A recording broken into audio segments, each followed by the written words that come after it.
और अगर आप अपलाइन है तो आपका एटीट्यूड कैसा होना चाहिए।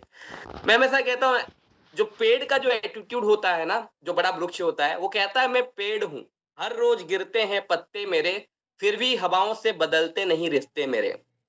जो बड़ा पेड़ होता है ना, उसका वृक्ष से कई बार हवा, आंधी, तूफान आने से कई सारे पत्ते गिर जाते हैं, लेकिन वो पत्ता गिरने पे कभी विचलित नहीं होता है, क्योंकि नए पत्ते फिर से उगते हैं। तो कहता मैं पेड़ हूँ, देखो मुझे, हवाओं से मेरा रिश्ता नहीं बदलता। मैं पेड़ हूँ, हर रोज गिरते हैं पत्ते मेरे, लेकिन फिर भी हवाओं से बदलता नहीं रिश्ते मेरे। आज अगर आप एक अपलाइन है, तो हमारा काम है कि हमें हर किसी के साथ अच्छा संबंध बनाकर चलना। कुछ लोग आएंगे, कुछ पत्ते बिखर भी जाएंगे, लेकिन फिर से नए पत्ते आएंगे, फिर से नया ज्वाइनिंग होगा। लेकिन हमें किसी के साथ वैर नहीं करना, किसी के साथ झगड़ा नहीं करना, किसी के साथ संबंध खराब नहीं करना। हमें बस टिका रहना है। इस बिजनेस की खूबसूरती है, जो टिक गया वो सब कुछ कर गया। लेकिन टिकना बड़ी बात है। आप टिक के रहिए। जो लोग गए भी है ना, वो लोग फिर से वापस आने लगते हैं, लेकिन आपको टिकना होता है। जो वृक्ष होता है, वो एटीट्यूड ऐसा होता है उसका कि देख, आंधी आए, तूफान आए, मैं अपना जगह में टिका हुआ हूँ। तो आज एक लीडर का एटीट्यूड ऐसा ही होना चाहिए कि आपको टिक कर रहना होगा, चाहे कुछ लोग आए, कुछ लोग जाएं। आप कभी भी 100% लोगों को रोक कर नहीं रख सकते। कुछ लोग आएंगे, कुछ लोग जाएंगे, लेकिन हाँ, अगर आप इस प्रोसेस पे काम करते हैं, तो बहुत सारे लोग आपके साथ मिलकर आपके तरह सपना पूरा करने के लिए काम करेंगे। और हमारा जो मिशन है, जो हमारा सोच है कि हम हर घर में आर्थिक आजादी पहुंचाएंगे, हमारा जो सोच है कि हम सभी लोग अपने सपनों को पूरा करेंगे, हम सभी लोग ये 5% के रेशियो में आएंगे, ये सभी चीज हम पूरा कर सकते हैं। तो अब बात करते हैं सफलता की। आप सभी लोग कमेंट्स में रिप्लाई कीजिएगा कि आप सभी लोग नेटवर्क मार्केटिंग कर रहे हैं, बहुत सालों से बहुत बार ट्रेनिंग ले रहे हैं।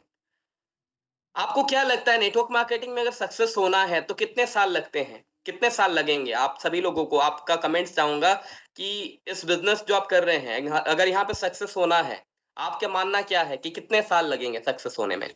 मैं आपको आज एक्चुअल बताना चाहूंगा कि ऐसा क्या है, क्यों कुछ लोग कम समय में सक्सेस हो जाते हैं, क्यों कुछ लोग बहुत ज्यादा देर लगा देते हैं। आज आप जानने वाले हैं। Thank you. जितेंद्र जी, संजय जी, विश्वरंजन जी, भूपेंद्र जी, चलिए अलग अलग आंसर आ रहा। 3 साल, 5 साल, 5 साल, 3 साल, 3 साल, 2 साल। Thank you so much. यही देखना चाहता था मैं। लेकिन माय डियर फ्रेंड, आप सभी लोगों को एक सच्चाई बताना चाहूंगा। सफलता का कनेक्शन कभी भी समय के साथ होता ही नहीं है। जी हाँ, सफलता का कनेक्शन कभी भी समय के साथ होता ही नहीं है। आप सही सुन रहे हैं। आइए जानते हैं एबीसी फॉर्मूला को, कि क्यों ऐसा होता है कि कुछ लोगों जल्दी सफल हो जाते हैं 2 से 3 साल में, और कुछ लोगों को वही 5 6 6 6 साल लग जाता है, और कुछ लोगों को 10 साल लग जाते हैं, और कुछ लोग तो 15 साल में भी सफल नहीं हुए रहते हैं। ऐसा क्या राज है? माय डियर फ्रेंड, अगर इसको समझना चाहते हैं तो आइए जानते हैं। जिस दिन आप इस बिजनेस में ज्वाइन करते हैं, हमारी जिंदगी में 3 फेज आता है, तीन तीन पॉइंट आती है, ए, बी और सी। जिस दिन हम इस बिजनेस में ज्वाइन करते हैं, वो दिन होता है हमारा पॉइंट ए। पॉइंट ए क्या है? पॉइंट ए है कि जिस दिन हम इस बिजनेस में ज्वाइन किए, जिस दिन आपका आईडी लग गया, जिस दिन आपका अपलाइन आपका आईडी लगा दिए, जिस दिन आप कोई सपना देखे, जिस दिन आप इस बिजनेस में आ गए, तो पॉइंट ए है जिस दिन हम बिजनेस में आए। अब बात करता पॉइंट सी क्या है। पॉइंट सी वो है जिस सपने के साथ बिजनेस में आप ज्वाइन किए थे, जिस दिन आपका वो सपना पूरा हो गया, यानी कि आपके पास वो सपना आ गया, आप अचीव कर लिए, वो दिन होता है, वो पॉइंट होती है पॉइंट सी। यानी कि ए पॉइंट क्या है कि आपने बिजनेस में सपना देखे और सपना देखकर इस बिजनेस में ज्वाइन किए। पॉइंट सी का मतलब क्या है कि जो सपना आप देखे थे वो पूरा हो गया। अब इंपॉर्टेंट बात आता है कि पॉइंट बी है क्या।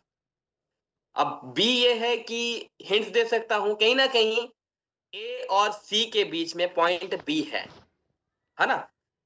ए के और सी के बीच में पॉइंट बी है, लेकिन आज जानना जरूरी है कि बी पॉइंट है क्या। मैं आपको एक छोटा सा हिंट देना चाहूंगा। पॉइंट बी क्या है आप खुद गैस कीजिए, लेकिन आपको छोटा सा हिंट देना चाहूंगा।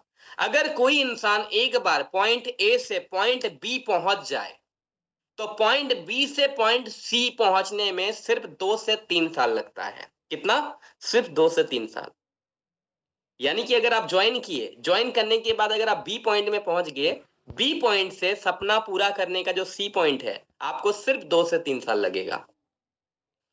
लेकिन अगर आपको पता चल जाए कि बी पॉइंट क्या है, तो आप बहुत जल्दी ए से बी में पहुंच सकते हैं। मैक्सिमम टाइम जो लोगों का लगता है ए से बी में आने का, मैक्सिमम टाइम वो लगा देता है ए से बी में आने में। और बी से सी तो फिक्स है 2 से 3 साल, उससे ज्यादा नहीं। लेकिन ये डिपेंड करता है कि आप ए से बी कब तक आ रहे हैं। तो बी है क्या, आइए जानते हैं। What is B according to you? मैं जानना चाहूंगा आपके हिसाब से बी पॉइंट क्या हो सकता है। Anyone reply? आपके हिसाब से बी क्या हो सकता है?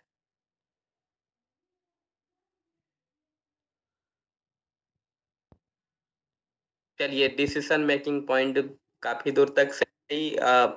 चलिए मैं बताता हूं आपको। Point B, my dear friend, point B वो है जिस दिन आप इस बिजनेस में ज्वाइन करने के बाद, जिस दिन, जिस क्षण आप इस बिजनेस में mentally, physically, emotionally, heartly connect हो जाते हैं। लोग ज्वाइन तो करते हैं, लेकिन आप सोचिए आज मीटिंग में भी आपके कई सारे लोग आए होंगे, या आपके टीम में कई सारे लोग ज्वाइन हैं। देखने को तो कई सारे एक्टिव मेंबर दिखते हैं, बहुत सारे लोगों का काउंट दिखता है, लेकिन आप सच में बताएं कौन सुबह उठकर डेडिकेटेडली आपके साथ काम कर रहा है, ताल से ताल मिला के? कुछ ही लोग होंगे जो बहुत ही डेडिकेटेड होंगे, उनका जीवन को वो उस कंपनी के नाम में समर्पित कर दिए हैं। उनकी जिंदगी में एक ही मकसद है, यहाँ पे कामयाब होना। तो जिस जिस दिन कोई इस पल पे पहुंच जाता है, ये पॉइंट पे पहुंच जाता है, ज्वाइनिंग तो कब का हो चुका है, लेकिन ज्वाइनिंग के बाद जिस दिन ये क्षण आ जाती है कि अब करूंगा तो यही करूंगा, करूंगा सक्सेस होऊंगा तो वहीं से सक्सेस होऊंगा, गाड़ी लेना है तो वहीं से लेना है, अपने आप को संकल्पबद्ध कर लेता है, अपने आप को प्रण वादा से भर लेता है कि यहीं पे कामयाब होना है, और दिन रात कुछ नहीं देखता, एक ही संकल्प के साथ काम करता है। मेंटली भी कनेक्ट रहता है, फिजिकली भी, इमोशनली भी, और हार्टली भी। जिस दिन कोई इस तरीके से कनेक्ट हो जाता है, तब आता है उसका पॉइंट बी। तो पॉइंट बी अगर आप एक बार पहुंच गए, तो पॉइंट बी से पॉइंट सी आने में महज 2 से 3 साल लगता है। यानी कि एक बार आप अगर फिजिकली, मेंटली, इमोशनली कनेक्ट हो गए, पूरी तरीके से सीरियस हो गए, तो आप उस दिन से लेके 3 साल लगेंगे अगर आप डेडिकेटेडली काम करते हैं तो। लेकिन अब समझ में आया होगा कि लोगों को 5 साल क्यों लगते हैं, क्योंकि 6 साल क्यों लगते हैं। अब आपके लिए छोटा सा गणित है। अगर मान लीजिए कोई 6 साल में सफल हो रहा है, तो उसे ए से बी में आने में कितना समय लग गया? यानी कि वो 3 साल ए से बी आने में लगा दिया। कर तो रहा था बिजनेस, कभी गया किसी को प्लान दिखाया, कभी कुछ बात किया, कभी लोगों से मिला, लेकिन वो शिद्दत के साथ काम नहीं हो रहा था। अभी भी लोग काम तो कर रहे हैं, लेकिन उतना सीरियसली नहीं कर रहे हैं, जितना अपना 100% देना उतना नहीं दे रहे हैं। लेकिन जिस दिन ये क्षण आ जाता है कि नहीं, एक टर्निंग पॉइंट आती है कि आप इसी में ही कामयाब होना है, और ये टर्निंग पॉइंट कभी भी आ सकता है, कोई ट्रेनिंग प्रोग्राम लेने के बाद, या किसी अपलाइन का चेक देखने के बाद, किसी का कार देखने के बाद, अपने अंदर में जब ज्वालामुखी उठता है कि नहीं यहां से करना है अब, जब आप सीरियसली प्रण लेते हैं कि अब कामयाब होना है, तो वहां से फिर 3 साल ही लगते हैं। तो लोगों को 10 साल अगर लग रहा है, तो वो ए से बी पॉइंट में आने में ही 7 साल लगा देते हैं दोस्तों। और 7 साल के बाद वो फिर 3 साल लगाते हैं, जहाँ पे वो 10 साल में सफलता हो हासिल करते हैं। कोई 6 साल में हो रहा है, तो 3 साल उसने ए से बी आने में लगा दिया, फिर बी से सी में 3 साल।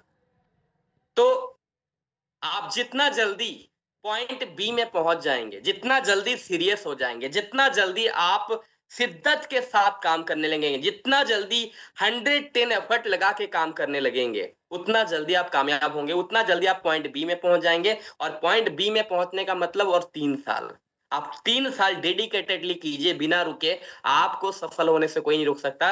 और जिस दिन आप बी पॉइंट में पहुंचते हैं, एक्चुअली लीडरशिप वहीं से स्टार्ट होती है। लीडरशिप की शुरुआत कहां से होती है?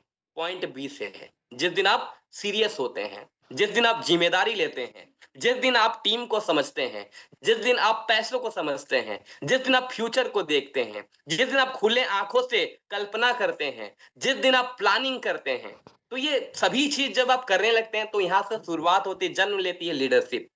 तो पॉइंट बी से ही शुरुआत होती है लीडरशिप की। अगर आप सीरियस नहीं है अपने बिजनेस के लिए, अगर अभी आप आगे का सोच नहीं क्लियर है आपको, अगर आगे का विजन क्लियर नहीं है आपको, अभी भी आप 80-20 का मैच खेल रहे हैं, अभी भी अगर आप 20% का एफर्ट लगा के काम कर रहे हैं, तो अभी आपका लीडरशिप नहीं आ सकता। अभी आप पॉइंट बी में नहीं है, अभी आप पॉइंट ए में हैं। जस्ट आपका ज्वाइनिंग हुआ है, आप लगातार ठुकुर-ठुकुर काम कर रहे हैं। पॉइंट बी का मतलब अब सीरियस हो जाना। तो माय डियर फ्रेंड, आज मेरा पूरा एफर्ट है कि आप जल्दी से जल्दी पॉइंट बी में कैसे आए, और यहाँ से लीडरशिप का स्टार्ट होता है। अब यहीं से ही टीम बिल्डिंग बनती है, यहीं से ही आपका इतिहास बनता है, और यहीं से ही विजन क्लियर होता है। सो जितना जल्दी बी में आएंगे वहां से आएगा लीडरशिप, और यहाँ से होगी आपकी कहानी शुरू। अब यहाँ से 3 साल समय लगाइए, और यहाँ पे फिर आप अपना हर एक ड्रीम को पूरा कर सकते हैं। अब जानना बहुत जरूरी है Akbar Birbal business management. My dear friend, training बहुत सारा बाकी है, बहुत स्लाइड है, और समय बहुत जल्दी तेजी से आगे बढ़ रहा है। जल्दी आगे एक्सलरेट करते हैं ट्रेनिंग को। अकबर बिरबल बिजनेस मैनेजमेंट, आप ये दोनों को जानते होंगे, कौन है ये? एक बार कमेंट बॉक्स में रिप्लाई कीजिएगा। कमेंट बॉक्स में रिप्लाई चाहूंगा, इनको क्या आप जानते हैं? पिक्चर में आप जो देख रहे हैं, क्या इनको आप पहचानते हैं? Okay, thank you. Akbar Birbal, सही सही पहचान है। तो ये है अकबर और बिरबल जी। आप सभी लोगों को पता होगा, अकबर एक राजा थे, और उनका सेनापति, उनका मंत्री जो चतुर व्यक्ति थे, वो बिरबल थे, राइट? लेकिन मेरा सवाल आप लोगों से ये है कि इन दोनों में से लीडर कौन है? एक बार फटाफट कमेंट बॉक्स में रिप्लाई कीजिएगा कि इन दोनों में से लीडर कौन है? विश्वरंजन सर, और पेंसिल के अथी को मत छुइए, आप यहाँ पे वो खिंचा रहा है, ठीक है? विश्वरंजन जी, उसको मत छुइए, पेंसिल वाला बॉक्स को जो दिखा रहा है बाएं